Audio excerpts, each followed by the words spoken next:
Tutti, grazie ai presenti e soprattutto grazie ai relatori che ci hanno dedicato questo spazio.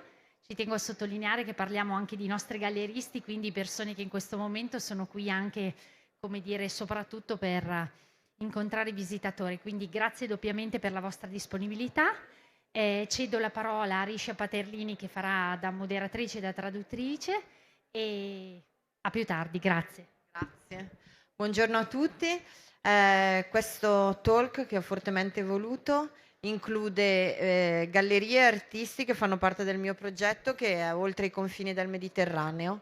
Quello che mi interessava all'interno del progetto era quello di raccontare una storia di quello che stiamo vivendo senza identificare la nazionalità di ciascun artista o il sesso di ciascun artista. Non è importante, l'importante sono le opere, parlano loro.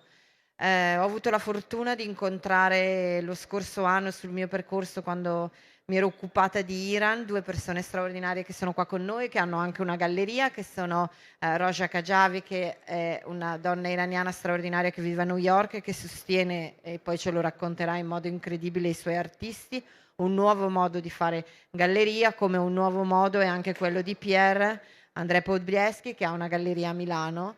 E poi abbiamo Bénédicte, che è un'artista che è inclusa nel mio progetto, che per me è molto importante perché attraverso i suoi lavori e le sue performance lei riesce a raccontare, secondo me, il nostro futuro. Quindi se fino ad oggi l'opera di Matan Ashkenazi è fondamentale perché questo granello di sabbia è l'unica cosa che riesce a attraversare un confine in questo momento, perché noi uomini non siamo più in grado di andare oltre un confine, in realtà il suo lavoro ci permette di sognare che le ragazze del futuro, le 14 anni adolescenti, siano il nostro futuro, e non importa che siano palestinesi, iraniane, israeliane, ma loro possono guardare al futuro.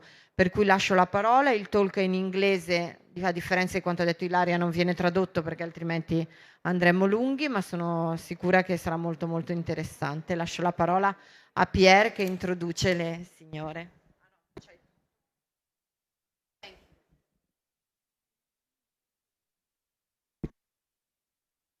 Eccomi, sì, eccomi.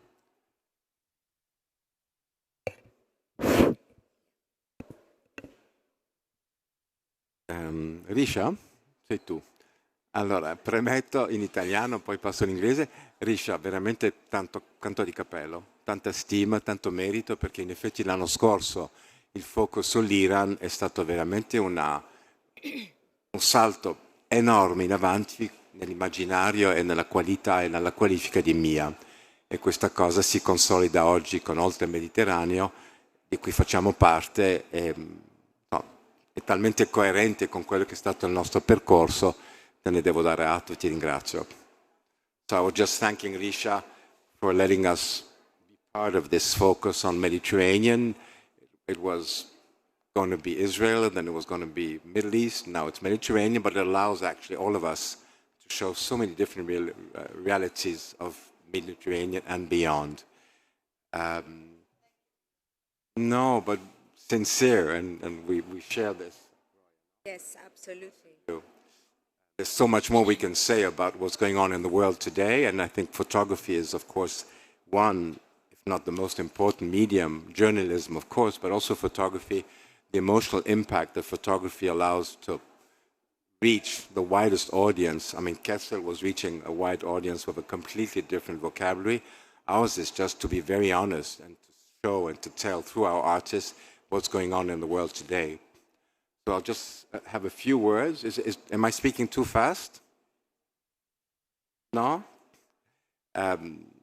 My gallery, Podbieslki Contemporary, was born in Berlin, and I left Milan, although I live in Milan, and I need to talk about what's going on in the world today.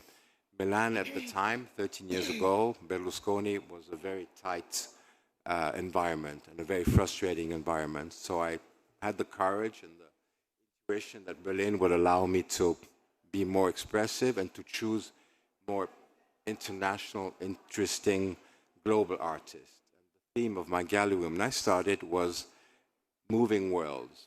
It was curated by somebody called Griselda Pollock, very important, famous university teacher at Leeds, but anybody who studies photography knows that she's behind what's going on in the world. We're talking about 50 15, 20, 30 years ago, but she's still focused.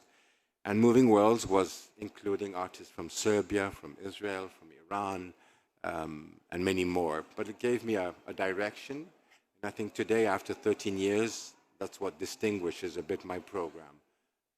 Not only about politics and geopolitics, but let's say that I try to be very coherent.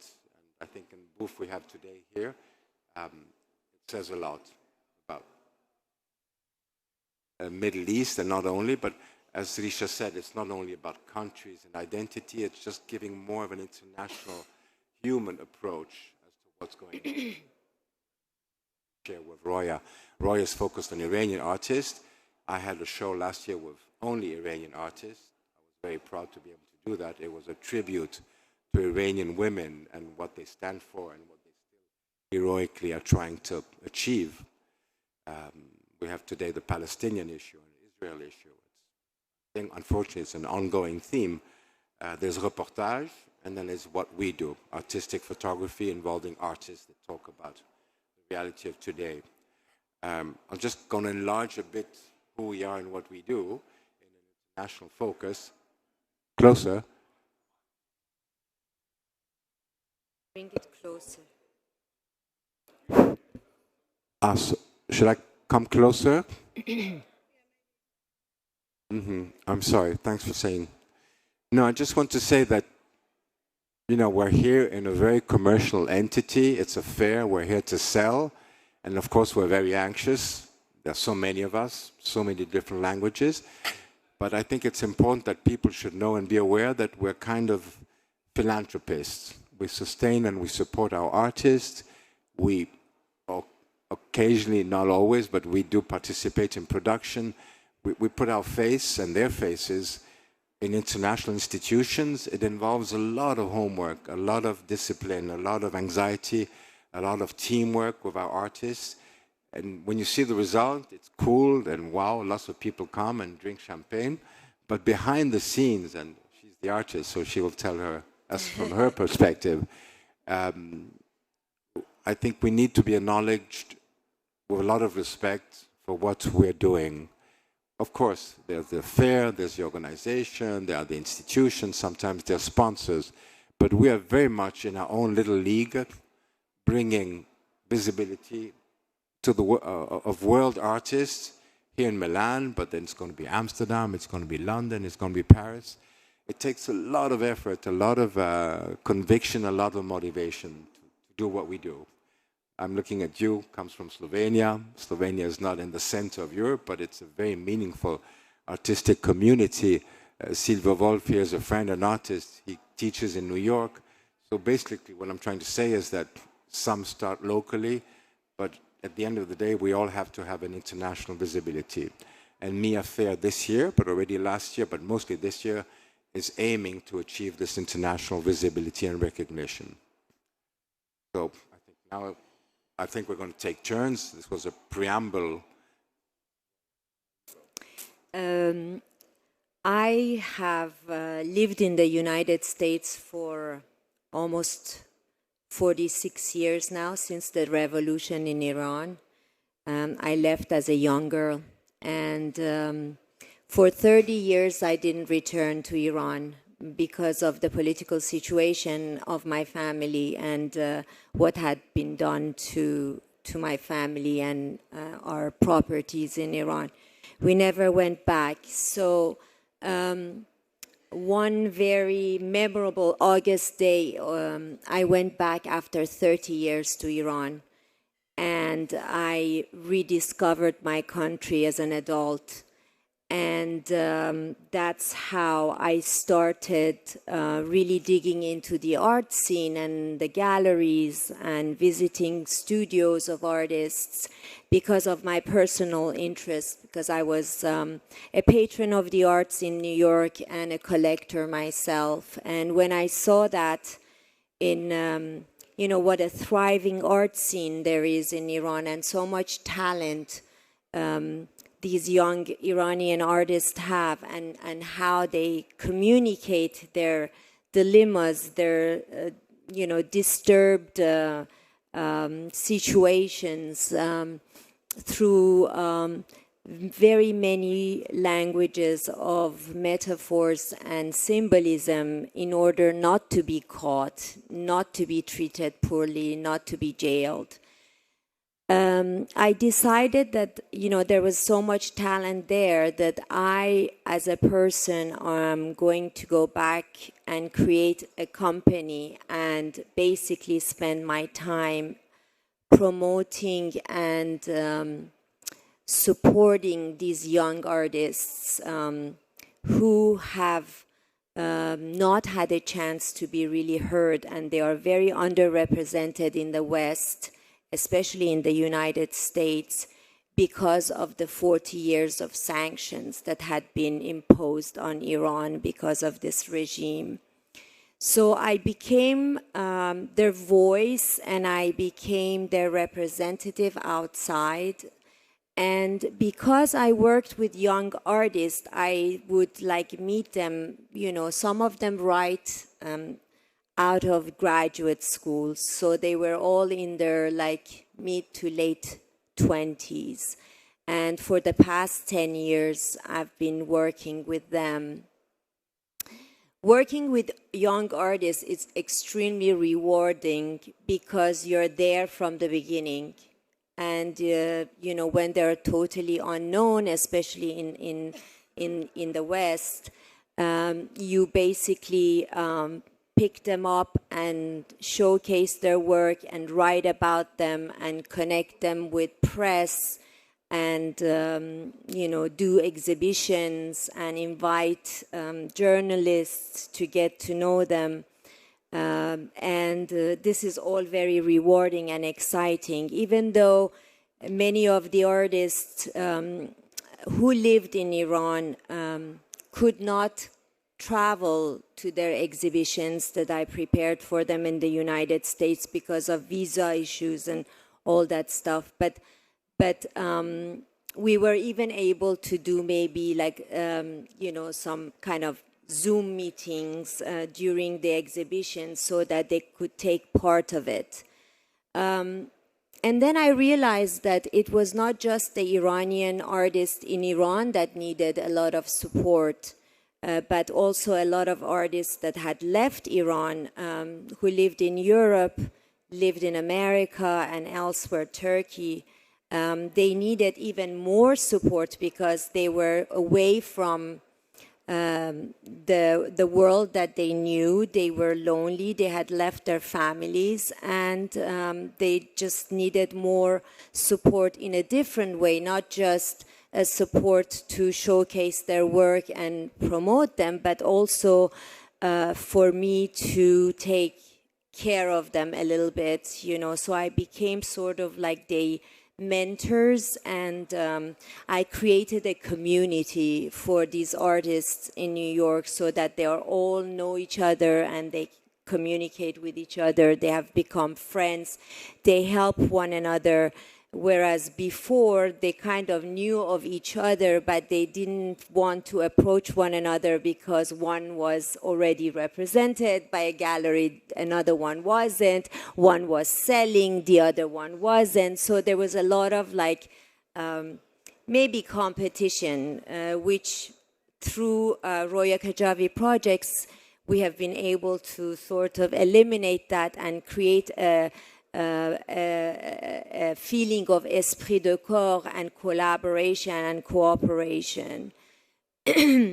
So for the past 10 years, that's what I've been doing. You know, Roya Khadjavi is a project-based gallery. It's not a permanent space in New York.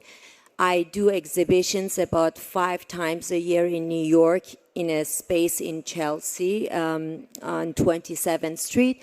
And then I do participate in art fairs in major cities like Milan, Paris, London, and you know, Istanbul, in order to promote the artists that I represent in an international environment so that their work is more recognized and seen by communities who are absolutely not aware of what's happening in the art world in Iran.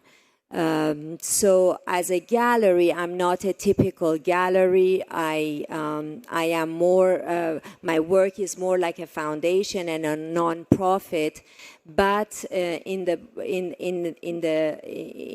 representation of these artists, I am able to sell their works and they get the reward and benefits from their hard work, and at the same time they get promotions and press coverages and so on and so forth. I think I've said enough for now. If there are any questions later on, I'll be happy to answer.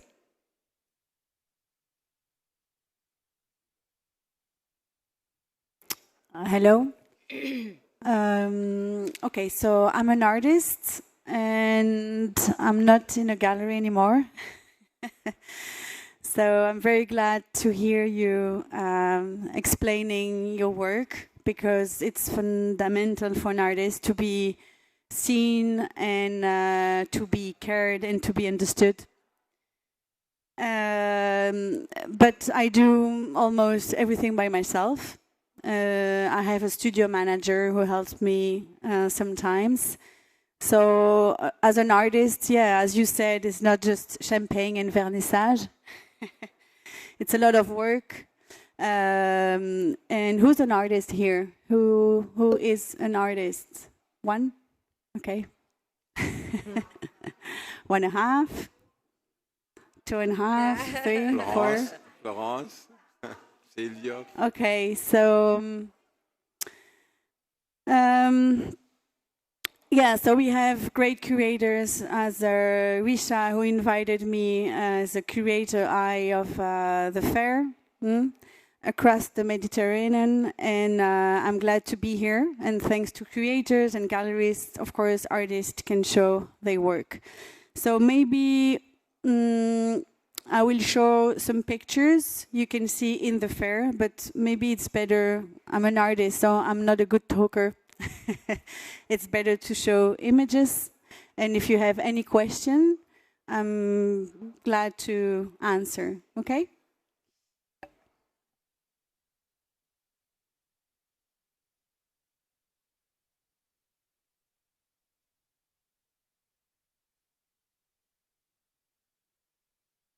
Okay, so the name is I Am 14.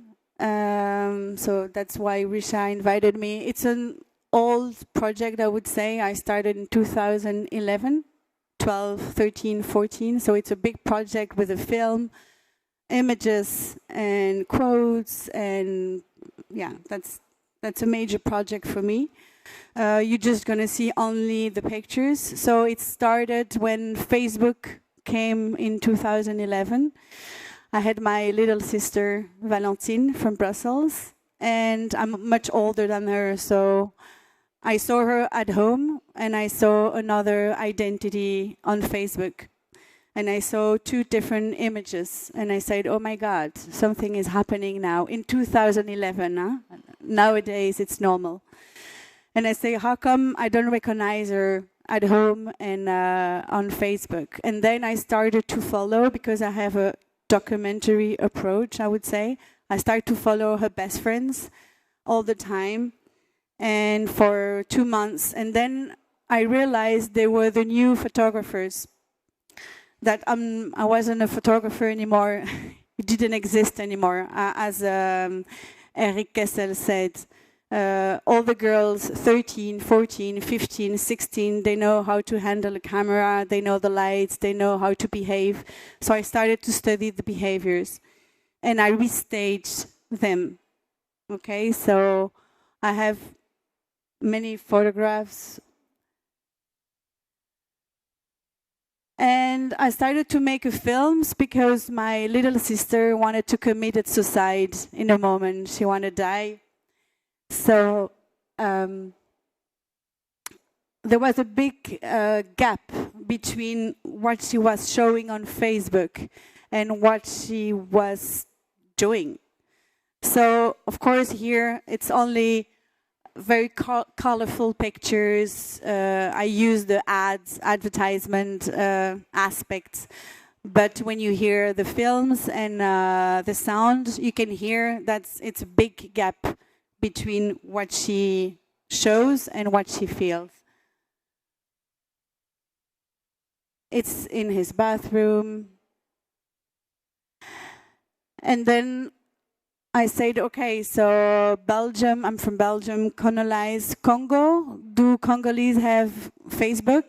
So I went to Congo, I searched, I am 14 years old girl, Lorraine, and I started to do the same, to follow her with her best friends and her showing herself on Facebook, because of course social media is worldwide and it affects a lot teenage people.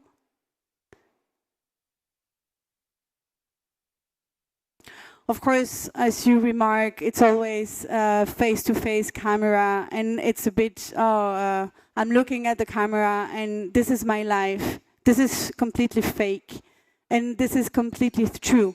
So where is the truth? Where is the fiction? So of course, as you see, I have a documentary fiction approach. I'm in between the two borders. And of course, her dream is to go to Europe. So in the film, you can hear her voice.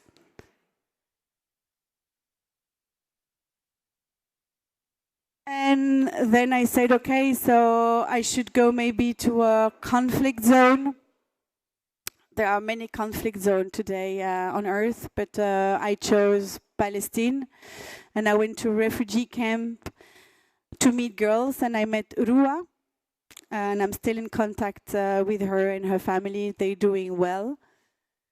So I started to inquiry, observe, and I met her best friends. And she uses Facebook in a different way. She's using Facebook just to send messages of hope. So, for example, you might think, okay, so that's completely a fiction picture. No, it's on her roof. The muezzin was singing. They were praying. Of course, I intervene as a photographer. I show myself in the pictures, telling, okay, I'm there, so of course I'm changing the reality.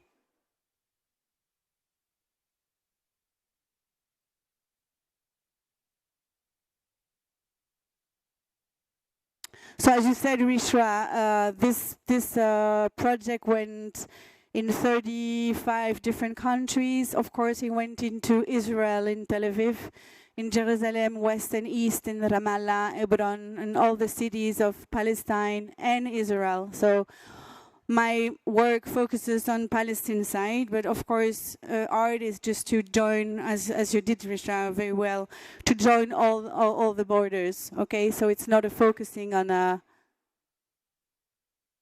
And this was taken in 2013. So today it's 24. So the situation hasn't changed. Just because today the world is focusing on this part of the world, but it always existed for many, many, many years. So, as you said, I show in galleries, of course, because we need them to sell the work and keep the production. But I'm more into institution, so I don't know why. It happens sometimes for artists. You don't know why you're more in gallery, institution, or fairs. Fairs, it's collaborating with galleries or festivals. What it works very well, I'm telling that to artists here, are festivals. Festivals are you have curators, and they always do a very big job for artists, and then don't earn a lot of money with that. So I'm a child of festivals, I would say.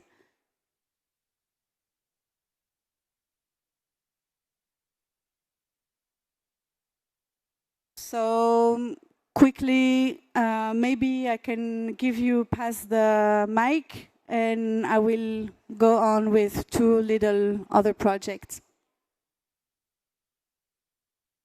It's exactly what we live for, basically, what I call local to global. We're local, we're based in Milan, and of course our daily life is relating to Milan potential collectors, to Mia Fair, which we've attended now for 13 years. But then we have Roya doing something very similar, although a vocation for her own artists from Iran. And then we have you, ranging from incredible Palestine to Belgium to Congo. How more explicit can that be than the art is really a connecting instrument, unique. I mean, literature too, of course, but photography has this visual immediacy. A little anecdote, because we talk about borders, which should not be borders, but they are. When I started my career at MIA 13 years ago, you don't hear too well? Sorry. When I started with MIA 13 years ago, the gallery had just begun. We showed side by side in two booths. One artist was from Israel, Ohad Matalon. Next to him was an Iranian artist, Shadi Gadirian. And I'm very proud, I must say, because it was very much in our focus and what we intended to do. Ohad Matalon won the Biennale Prize 12 years ago. Then there was a big gap, inevitably. But last year with Shadi Gadirian, also very strong, very powerful, very meaningful, we won the Biennale Prize again. I'm not saying this to brag that wow, but I just find it extraordinarily meaningful that by giving these two exposures of two countries that basically have so much in common, tragically today the situation is so horrific.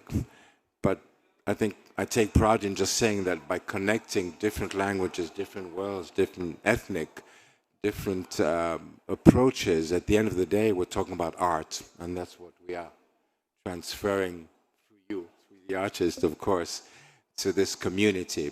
So my message is just that we have to be very coherent, consistent, and leave all the doors open. And I think, Rischa, that's exactly what you had in mind by inviting us this year. Just to add to what my dear friend said, Pierre André, is that art has the power to play major role in the struggle of human rights and in society.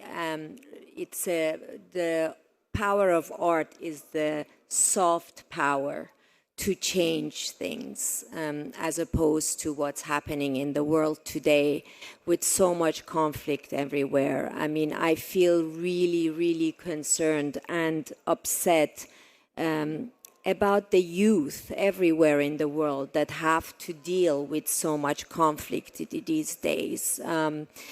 And so much of these conflicts are because of social media available and recurrent constantly, whether it's in the news or whether, so there's no way of escaping it. So how do these people deal with this? How do we as human beings who care and we are not really connected to the government's cares, by showing the work of artists who have a different way of communicating these pains and these struggles in the society. So I think that our job as gallerists, institution, non-profits, artists, is very important nowadays, more important than anywhere. And I think that's why art has taken a political and human stand. And the messages are a lot stronger than just being, art that expresses desire or that is extremely commercial. So street photography, political photography, taking different stands, doing more research about certain region as opposed to sort of this impulsive and maybe in certain case calculated way of doing things has changed, and the world has become a different place, so the language of art has become different. I think that all of us have become political and politicized in our own way. And, when you go and see the different booths, there's always this connection of this human connection and human suffering that is like apparent everywhere.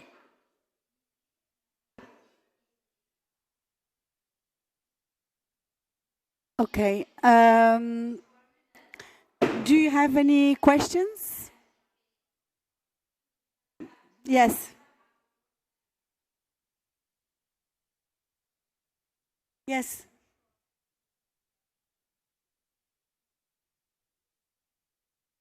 If you could show us something regarding her second identity, because I understand your project really stems from this collision that you realize existed between the person you knew and how she presents herself to the world.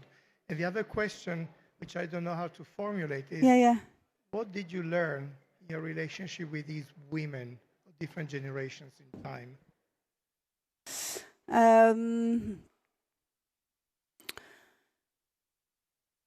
Every teenage girl or every human being has potentially narcissist, egocentric. So the social media gave an impact on that. So it's a big change. I mean, I lived without Facebook, without internet. I'm 44 years old. So as you maybe, we knew life without phone, social media, anything. So we were narcissists as any human being, unfortunately. But now it's a completely change. So of course, now what I learned is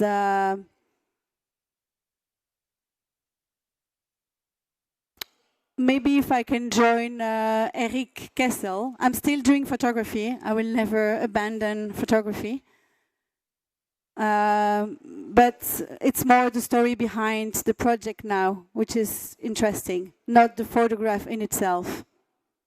So it's what I've learned mainly. But because you were staging those images, as I understand, right, the early pictures of your sister with her friends. Yeah. So I was wondering, after seeing her other identity, the unknown one, which was known to everyone but you, how that influenced the way you were going to represent her. Yeah, she created a bit, it's interesting because when you want to die, I would say, or committed suicide when you're a teenager, it's a good protection having a social media account. Maybe it's good, I don't know, I'm not a psychiatrist or a therapist, but what I've learned is you have a double identity, so you can create anything, like anyone here, maybe in the room, has an avatar and showing videos, photographs all the time. And it creates something. It's an extension of oneself. So, yeah, maybe it's good for mental health. I don't know. Yes? Very interesting. I would like to know, you said that you are more interested in the concept behind the image now. So I would like to know a bit about the way you work. Like, how do you conceive a project? Yeah. And how do you realize it? And then when do you get to the final image? You know, what's the story behind it? Yeah. Thank you for the question. So, for example, can I jump on this? Yes? Maybe you will understand. So for the ones who weren't there, so always observe as a photojournalist or documentary approach. So for example, I discovered hidden diaries written by my aunts, grandmothers, and I found them. And in my family, the women were treated as passionate, hysterical, dangerous, witches, anything. In, as you said, in the, as you mentioned, I think it's your job also, patriarchal way from iron. And I'm not against men. Of course, I'm a feminist like everyone here. But when I say patriarchal, yeah?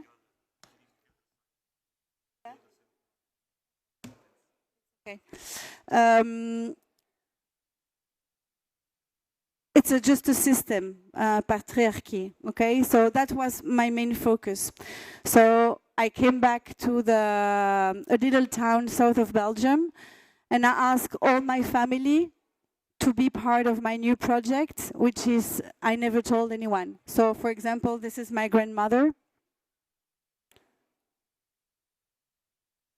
And how I start is I study the place, the people, the stories behind for months, sometimes a year. And then I do little projects. For example, this series, I spent like, I cannot say, 1.5 years, and it's only 7 images. So my research is always very deep because I study also the folklore of my little town where the men demonstrates, and yeah, I just show you the pictures. So for example, in my tribe, we go into trance every year on Mardi Gras. It's a carnival. We have the same in Italy, I think, in little towns. And in Belgium, we have one town where the carnival is very famous. It's studied by anthropologists, ethnologists, and all the men in my family, uncles, grandfathers, they have the feathers and they change their personality in 1 week and they become others. We cannot touch the mask as women, we cannot wear the mask. So what I did, for example, I changed the feathers hat of men and I changed it into a ass hat. Because in my family, women were pushed to speak with their ass and not their head, making kids, not studying, and have a good husband. So that's the way I'm working, okay? It has different layers.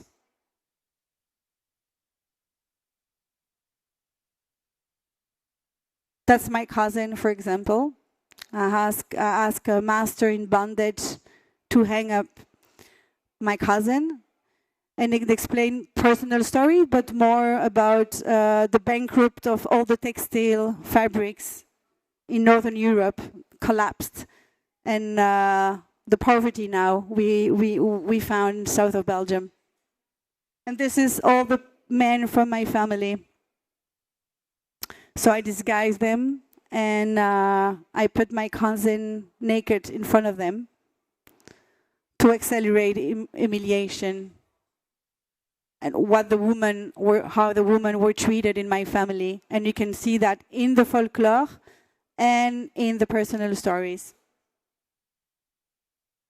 So for example, this, as you said, if we come back to the discussion of gallery, of course I exhibit in galleries, but I don't have, as you said, one gallery, because a gallerist, what they do, they push the artist, they give the vision, they tell, okay, this no, focus on that. They sell the work, okay?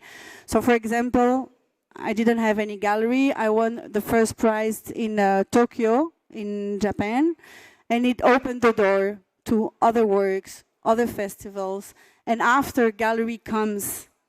But of course, if you're an artist here, you have to do things by yourself. Never, never, never wait for someone helping you.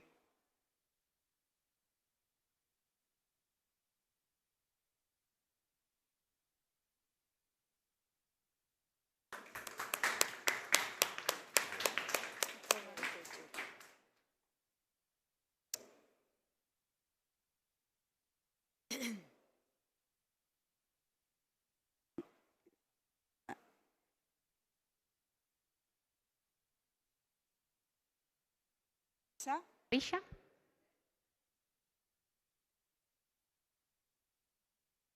Grazie a tutti per essere intervenuti.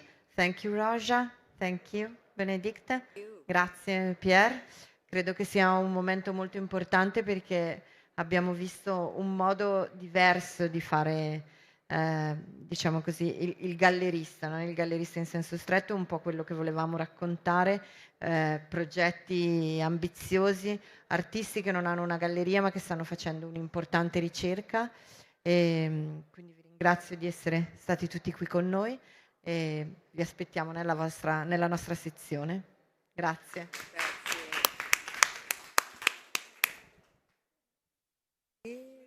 Thank you. It's very, yeah.